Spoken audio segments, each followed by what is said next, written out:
Hello students and welcome back to channel Siraj Shaikh the study. आज business profession का lecture number 5 होगा, जिसमें हम कवर करेंगे नए points of business profession. Start करेंगे आज का क्लास।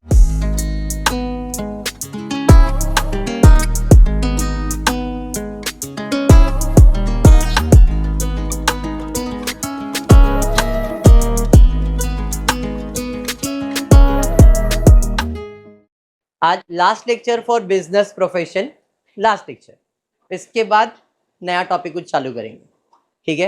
अब तक टैक्स के अंदर आपने क्या क्या किया, एक बार रैपिड रिवीजन ले लेता हूँ। सबसे पहला टैक्स के अंदर जो टॉपिक कंप्लीट किया था उसका नाम था रेसिडेंशियल स्टेटस, जिसमें आपको बताया गया था कि एक इंडिविजुअल इंडिया में अगर 182 डेज रहता है तो उसे हम रेसिडेंट कहते हैं।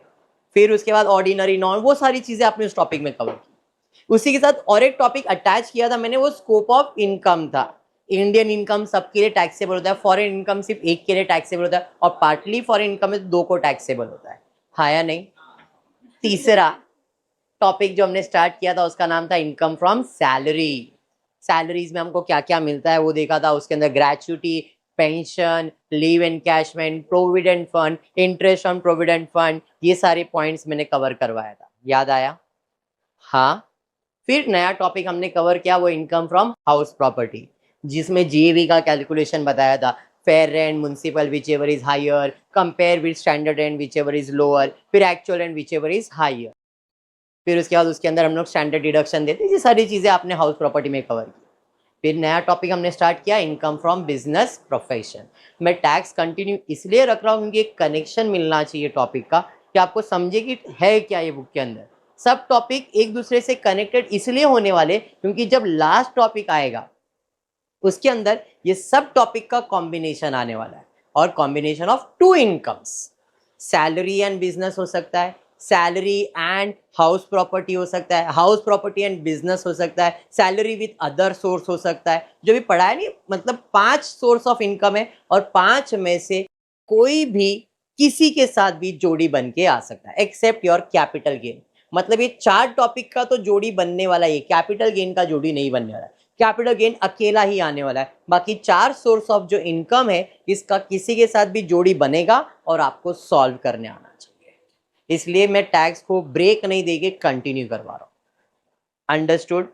चाहे वो एसवाई बैफ वाले हो, चाहे वो एसवाई बीबीआई वाले हो, बीएमएस वाले हो, बीकॉम वाले हो, कोई भी है जो डायरेक्ट टैक्स कर रहा है उनके लिए सब चीज सेम होगा। एमकॉम को खाली अपग्रेडेड वर्जन आने वाला, बाकी चीजें वैसे ही होने वाली है। ठीक है क्या? पक्का? चलिए फिर स्टार्ट करते हैं, देखते क्या पढ़ने वाले आज। आज जो हम लोग सम करने वाले हैं बिजनेस प्रोफेशन, वो है रिसीप्ट्स एंड पेमेंट के साथ। अब तक 4 लेक्चर्स हुए, चारों लेक्चर में हमने प्रॉफिट एंड लॉस का सम किया था।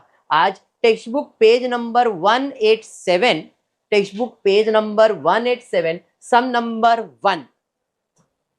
बैफ अपने बुक में एक बार चेक करेंगे, एसवाई बैफ वाले। ये बीकॉम के टेक्स्ट बुक का पेज नंबर 187 है।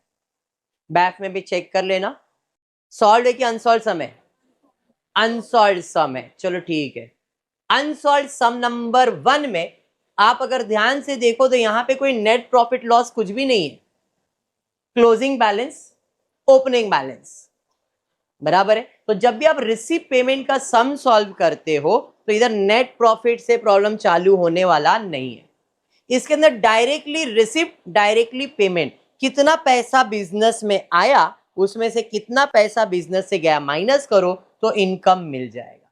यहां पे कोई भी नेट प्रॉफिट या लॉस नहीं होता है। Particular add receipt related to business less payment related to business.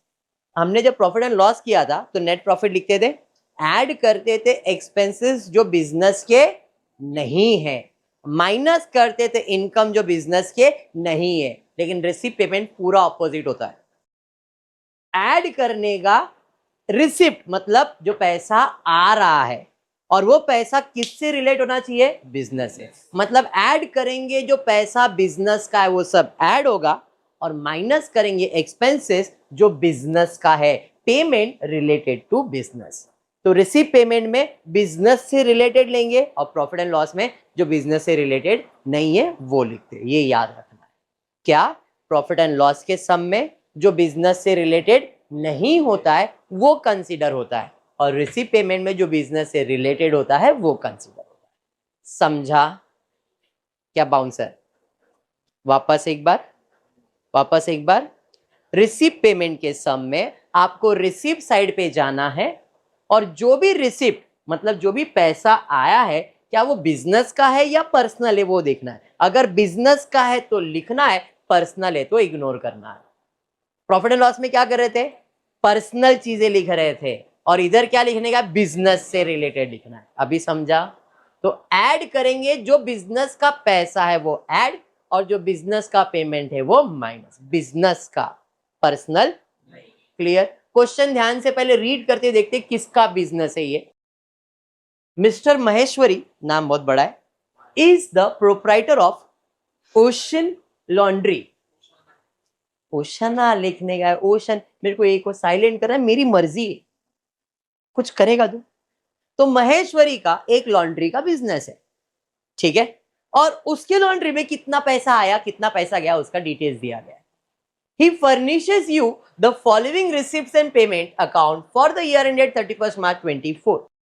पहला है कैश ऑन हैंड, जो पैसा है उसे आप लिखते नहीं हो, ओपनिंग बैलेंस लिखते नहीं, पैसा है तो है ही ना, वो तो मेरा, तो वो लिखने वाले नहीं। उसके अलावा कितने पैसे आए वो भी बिजनेस के, वो सब चीजें हम इसके अंदर ऐड करेंगे। एडजस्टमेंट कुछ है क्या देखते हैं? कंप्यूटर टैक्सेबल इनकम नहीं, कोई एडजस्टमेंट नहीं है, मतलब इतना ही सॉल्व कर। सबसे पहला है लॉन्ड्री रिसिप्ट। अब मेरा बिजनेस ही लॉन्ड्री का, तो उसका जो पैसा मिलेगा वो तो बिजनेस का इनकम होगा, तो बिजनेस का इनकम है तो ऐड ही होगा, तो ऐड करूंगा लॉन्ड्री रिसिप्ट 1,40,000। समझ में आ गया? सेकेंड है आयरनिंग रिसिप्ट, इस्त्री करके भी दे रहा है, लॉन्ड्री वाले का काम ही है, तो उसका बिजनेस का ये नहीं है, पर्सनल है क्या? नहीं, तो भाई ऐड करेंगे आयरनिंग रिसिप्ट 30,000 रुपए। Refund from LIC on life policy, मेरा कोई लाइफ पॉलिसी उसका मुझे रिफंड मिल रहा है, इसका बिजनेस का कोई लेन देन आएगा क्या? No. Winning from lottery, lottery ticket घेतला, जिंकला, पैसा भेटला, येणार का? नाही, कशाला? पर्सनल। कळा? बसा डोका में, व्हेरी गुड, रिसिप्ट झालं, आता पेमेंट में जाता है। वॉशिंग मशीन परचेज नहीं किया है, वॉशिंग मशीन का खर्चा है, हाया नहीं, तो बिजनेस का है कि पर्सनल है? भाई लॉन्ड्री का बिजनेस है तो मतलब उसका ही खर्चा रहेगा। पेमेंट साइड पे वॉशिंग मशीन का चार्जेस कितना? 90,000। सैलरी पगार वो तो बिजनेस में जो रहते हैं उसको ही देते ना अपन, तो बिजनेस का ही खर्चा है, salary business expenses. Lights electricity charges, lighting charges business का ही होगा। सर घर का भी तो होगा, बोला है क्या घर का? तो अपने लिए बिजनेस का ही रहेगा, इलेक्ट्रिसिटी चार्जेस। रेंट बिजनेस का ही रहेगा, घर का हाउस रेंट बोला है क्या? नहीं, तो यहाँ पे बिजनेस का ही रेंट रहेगा, रेंट 12,000। फिर compensation for losses of cloth, Karan ने लॉन्ड्री का बिजनेस चालू किया, मस्त काम कर रहा, इस्त्री कर रहा था, जला दिया, कपड़ा जल गया करण। अब जिसका भी कपड़ा जलाया था वो मैं था, कपड़ा जला दिया मेरा, छोड़ूंगा कि मैं उसको? पैसा भर। अब ये जो लॉस हुआ या जो पैसा खर्चा हुआ वो बिजनेस की वजह से हुआ ना, उसका ध्यान नहीं था, वो सोच रहा था मेरा बोरीवली का क्या होगा, डाइवर्ट हुआ, मेरा कपड़ा जल गया, तो इसके वजह से करण क्या होगा? पैसा देना पड़ेगा। तो ये मेरा क्या है? एक्सपेंसेस। कौन सा एक्सपेंसेस है करण? पर्सनल या बिजनेस? वेरी गुड, पर्सनल तो तेरे दिमाग में चल रहा था, लेकिन लॉस तो बिजनेस का हुआ। समझ में आया? तो ये मेरा क्या है? Business expenses, compensation for losses. याद रहेगा ना तेरे को? Very good. आगे इनकम टैक्स, अभी खुद ही बोलेगा इनकम टैक्स। याद करो प्रॉफिट एंड लॉस में क्या लिखते थे? पर्सनल, तो इनकम टैक्स क्या है? Personal. Purchase of lottery ticket, tailoring charges, laundry वाला टेलरिंग भी कर सकता है तो बिजनेस का तो होगा ही, टेलरिंग चार्जेस। सन्ड्री एक्सपेंस, छोटा मोटा खर्चा बिजनेस का ही रहेगा। क्लोजिंग बैलेंस ओपनिंग नहीं, क्लोजिंग नहीं। समझा? हो गया समझा? अब क्या है? टोटल माइनस करने का। इतना पैसा आया 1,70,000, इतना गया, टोटल करेंगे कितना है? क्या बात है यार, वेरी गुड, 1,39,000। 170 में 139 गया, कितना बचा? 31,000, क्या 41,000? Very good. Net income from business 31,000। समझ में आया रिसीव पेमेंट का सम? पक्का समझा है? 100%। इजी है। पेज नंबर 187 पे ही सम नंबर सेकंड। अनुराधा कौन है भाई? ये प्लेबैक सिंगर है, ठीक है। इसके पहले लॉन्ड्री का बिजनेस था, अब ये प्लेबैक सिंगर आ गई है। Interest her account to you for computation of income from business for the assessment year 24-25 and analysis of bank account reveals the following. अब ये प्लेबैक सिंगर है, उसने अपने बैंक का स्टेटमेंट मुझे दिया है, मुझे देखना है कि वो सिंगर है तो सिंगर से रिलेटेड कितना चीजें उसको पैसा मिल रहा है, वो सब उसका बिजनेस का होगा। जो उसको पर्सनली मिलेगा वो पर्सनल होगा। तो हमको इसमें से पहचानना है बिजनेस का रिसिप्ट, बिजनेस का पेमेंट, और वही हमको लिखने का है और पर्सनल चीजें लिखने का नहीं है। इधर रिसिप्ट और पेमेंट ऐसा कोई हेडिंग नहीं डाला है, तो आपको समझना पड़ेगा कि रिसिप्ट है तो रिसिप्ट में, पेमेंट है तो पेमेंट, कोई एडजस्टमेंट नहीं है। सबसे पहला दिया है कंसर्ट रिसिप्ट, मतलब इसने कोई कंसर्ट किया रहेगा तो उसका तो काम ही है सर्विस प्रोवाइड करना, गाना गाना, तो उसका बिजनेस का ही हुआ, तो ये बिजनेस का रिसिप्ट है, मतलब पैसा आ रहा है, इनकम है, तो इधर आऊंगा कंसर्ट रिसिप्ट। कितना? 24। मानसी बराबर है, वेरी गुड मानसी। उसके बाद दिया है रिसीव फ्रॉम फिल्म प्रोड्यूसर, बराबर, फिल्म प्रोड्यूस किया, उधर जाके उसने गाना गाया रहेगा, उसका उसको रिसिप्ट मिला है, वो उसका बिजनेस का रिसिप्ट है। कितना? 78,000। Royalties from HMV and music India, वो जो गाना गा रही थी, उसका जो गाना गा रही थी वो गाने का उसने बोली भाई आप आपके पब्लिसिटी में, मतलब ये कंपनी में मेरा गाना यूज करो, मुझे उसका रॉयल्टीज चाहिए, तो उसके लिए तो इनकम ही है और ये बिजनेस का ही है, उसका काम ही ना, तो ये बिजनेस का रिसिप्ट हो जाएगा। रॉयल्टीज फ्रॉम HMV इंडिया, कितना? 10,000। Amount from LIC on maturity of the policy, LIC का जो भी पैसा मिल रहा है वो गाने की वजह से थोड़ी मिल रहा है। गाना गाए कि LIC वाला पैसा देगा करंट, नहीं होता है कि तो ये आने वाला है क्या? नहीं। कॉस्ट ऑफ ट्रेन, कॉस्ट मतलब खर्चा, cost of train and air ticket for party taken on a concert tour to Delhi, tour पे लेके गया था, उसका मुझे खर्चा आया, ट्रेन का, एयर का, जो भी मेरा खर्चा है तो एक्सपेंस है। अब सवाल ये है कि ये बिजनेस से रिलेटेड खर्चा है कि पर्सनल रिलेटेड? समझ में आया? तो बिजनेस से रिलेटेड है तो एक्सपेंसेस में जाएगा। कितना? 40। समझ में आया? कंसर्ट के जाने के लिए खर्चा किया है तो बिजनेस में जाने का खर्चा है, इसलिए वो बिजनेस एक्सपेंसेस है। समझाइए। फिर क्या है? Payment for accompanying artist in the above party. अब इसने जो कंसर्ट किया रहेगा उसके साथ और एक कोई बंदा आया रहेगा, उसको उसने पेमेंट किया है कि भाई तू मेरे साथ चल, तेरे को भी पैसा मिलेगा। समझ में आ रहा है? सवाल है क्या ये बिजनेस का खर्चा है कि पर्सनल खर्चा है? देव किधर गया? बिजनेस का है। करण क्या बोलता है? एग्जाम्पल है, मैं एग्जाम्पल देता हूं फिर तू सोच। मैं अकेला, मुझे बोला कि सर आप गाने के लिए आ जाओ, मैंने नहीं नहीं जय सर चाहिए मेरे को साथ में, मैंने जय सर को बुला लिया साथ में, जय सर तेरे को भी पैसा दिलाऊंगा, चल चल चल चल, एक ऐसा बता रहा हूं, ठीक है। तो अब सवाल है अगर तेरे को बिजनेस उसने पैसा नहीं दिया ना तो मैं तेरे को पैसा दूंगा, तू चल मेरे साथ, तो मुझे जो भी पैसा मिल रहा है मैं उसमें से इसको दे रहा हूं। सवाल है कि बिजनेस एक्सपेंसेस के पर्सनल एक्सपेंसेस? बिजनेस भी हो सकता है सर, पर करण बोलेगा वो फाइनल होगा। करण बिजनेस भी हो सकता नहीं, एक ही चीज बोल। लिखा है उसने payment to accompanying artist in the above party, business.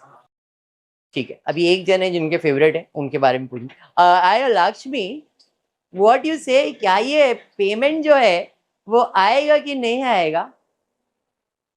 आप लक्ष्मी ने, आपके पीछे जो है ना, ना यू शीतल ना, पीछे लक्ष्मी, रानी, ऐसा ही है रानी। ओह जयेश सर आगे तो पर्सनल हो जाता है, ठीक है। पेमेंट फॉर अकम्पनिंग कितना? 8,000। सिंपल है, उसने क्लियरली बोला है भाई मैंने आर्टिस्ट को लाया, उसको मैंने पेमेंट किया है, मुझे जो भी मिल रहा है मैं अगर उसको दे रहा हूं तो बिजनेस की वजह से ही दे रहा हूं ना। हाँ या नहीं? उसी पैसे से मैं उसको पे करने वाला, मतलब ये मेरा बिजनेस एक्सपेंसेस है, पर्सनल एक्सपेंसेस नहीं है। ठीक है, हर बार पर्सनल नहीं होता। आगे other receipt on the about, other receipt, receipt मतलब पैसा आया। अब टूर पे मुझे और भी पैसा मिला है, बिजनेस का या पर्सनल? Other receipt. समझ में आ गया? फिर कार का खर्चा on travelling for the local concert, local उधर कंसर्ट किया उसके लिए ट्रैवलिंग खर्चा क्या, बिजनेस क्या, पर्सनल, कार एक्सपेंसेस बिजनेस। समझ में आ गया। रेंट पेड ब्रैकेट में दिया half premises use for rehearsal, आधा बिजनेस है और आधा पर्सनल है, आधा रिहर्सल के लिए यूज कर रहा हूं। भाई मेरे को गाना गाने का मैं जगह नहीं, भाई ये कंसर्ट एक हॉल ले लिया भाड़े पे, उसका आधा मैं खुद भर रहा हूँ बिजनेस के पर्पज के लिए, मेरे सिंगिंग के पर्पज के लिए, तो मेरा क्या हो जाएगा, बिजनेस एक्सपेंसेस। कितना, 9 नहीं half, 4005। Collection from the student being trained in music in spare time, receipt है या एक्सपेंस है, collection from the student being trained in the music in spare time, मेरे पास खाली टाइम है तो मैंने क्लासेस चालू कर दिया, आओ जब मैं तुम गाना सिखाता हूँ, उनसे पैसा ले रहा हूँ, रिसिप्ट तो है। अब सवाल है बिजनेस या पर्सनल, हाँ पक्का भावना। कलेक्शन कितना, 12,000 पूरा बिजनेस के अंदर, समझ में आ गया। और कुछ है, अब टोटल करेंगे, चलिए टोटल कीजिए फटाफट।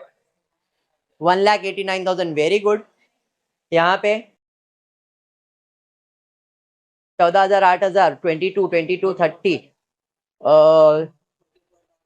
34, 44,500 बराबर है, माइनस कर दो। 1,89,000 माइनस 44,500, 1,44,500। टॉपिक समझा अभी, रिसिप्ट पेमेंट के सम्स क्लियर हो रहे, प्रॉफिट एंड लॉस कैसे करते क्लियर है, पक्का 100%। टेक्स्ट बुक पेज नंबर 187 सम नंबर 3। आज लास्ट लेक्चर है इसलिए 3-3 सम ले लिया मैंने, और सिमिलर इन नेचर है, फटाफट हो जाएगा, याद हो जाएगा। ओके चलिए, receipt and payment of a doctor, Mansi doctor, Dr. Suresh is a medical practitioner. Beside his own practice, he worked as a consulting physician for XYZ and Company Limited. On a monthly retainership, the doctor maintains a record of his receipts and payment. The following information is extracted from his record for the year ended 31st March 2024. Anyone in the class, what do you mean by retainership? What do you mean by retainership?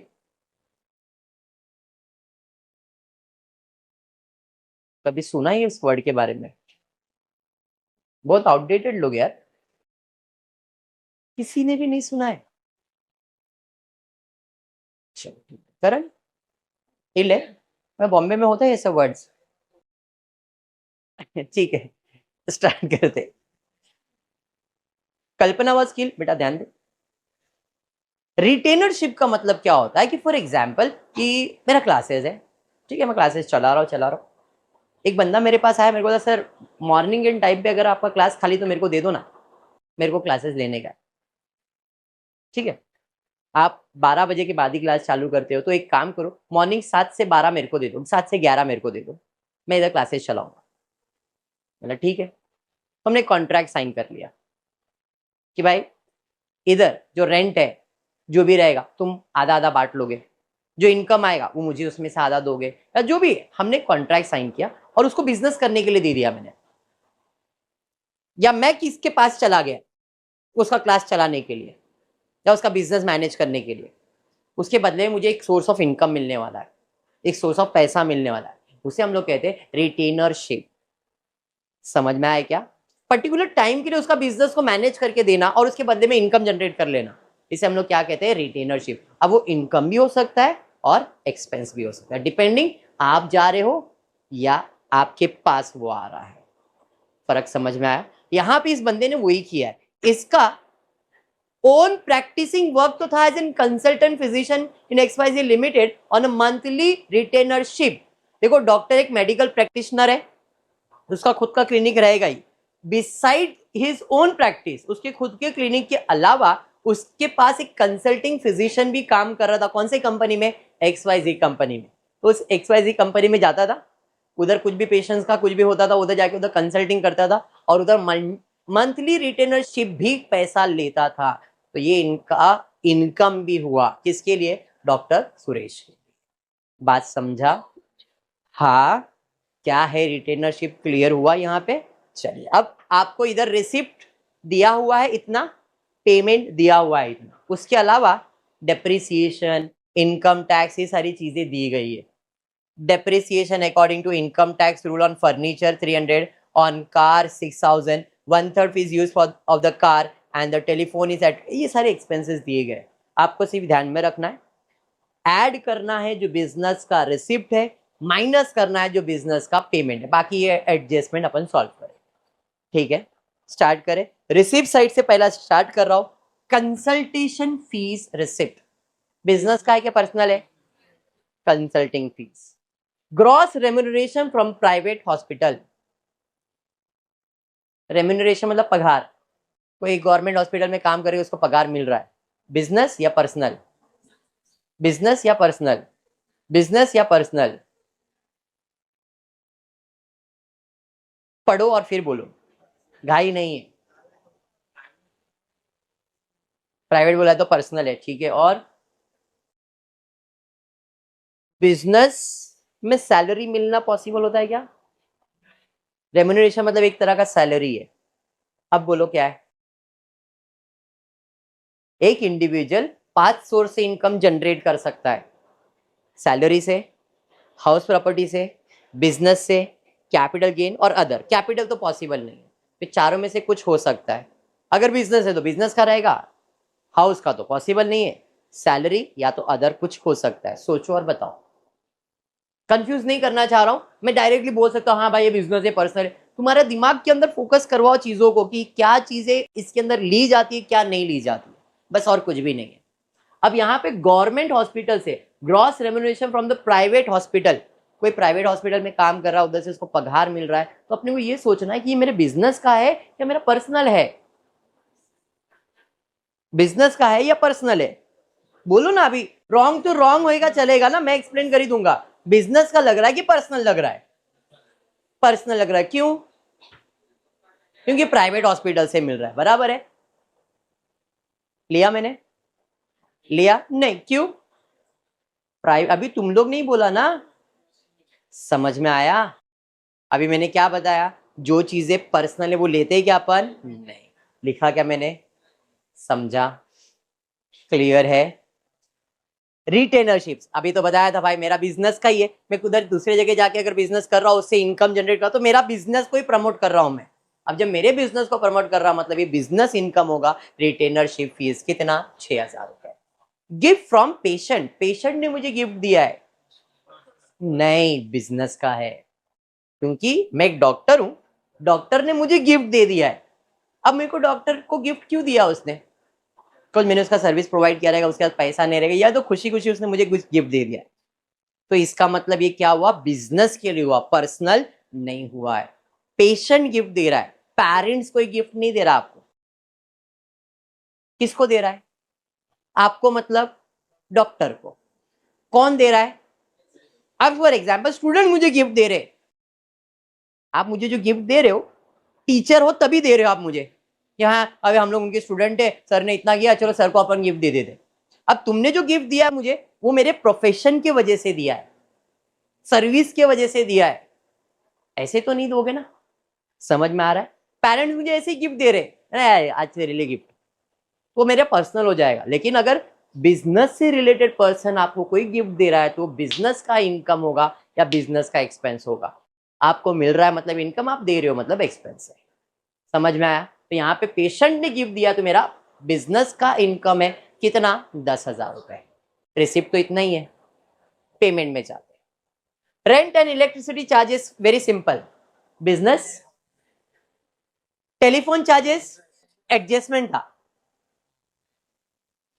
Telephone is attributable to personal and private purpose. अब attributable मतलब 1/3 of the use of car and telephone, 1/3 of the use of car and telephone is attributed to personal and private purpose. मतलब जो भी तुम्हारा car का खर्चा है, जो भी तुम्हारा टेलीफोन का खर्चा है, उसमें से 1/3 किस चीज के लिए? पर्सनल है। बचा कितना? 2/3, वो किसके लिए रहेगा? बिजनेस के लिए। तो टेलीफोन चार्जेस कितना है? 2400। तो 2400 में से 1/3 खर्चा किस चीज के लिए, 1/3 खर्चा किस चीज का है, तो 2400 में 1/3 पर्सनल अगर है तो 2/3 क्या रहेगा, बिजनेस, और अपने के लिए क्या चाहिए, बिजनेस का। तो 2400 इंटू 2 डिवाइड बाई 3 कर दोगे, 1600 रुपया आएगा, और वो 1600 आपका क्या रहेगा, बिजनेस का। अरे समझा, clear. Next, printing and stationery, इसके ऊपर कोई एडजस्टमेंट है क्या, नहीं। तो प्रिंटिंग एंड स्टेशनरी कितना है, 500, बिजनेस का ये प्रिंटिंग एंड स्टेशनरी। तो आपका टेलीफोन वाला एडजस्टमेंट सॉल्व हो गया, समझ में आया। नेक्स्ट, कार मेंटेनेंस एडजस्टमेंट था, 1/3 ऑफ द कार आया नहीं, तो कार मेंटेनेंस कितना है, 12,000।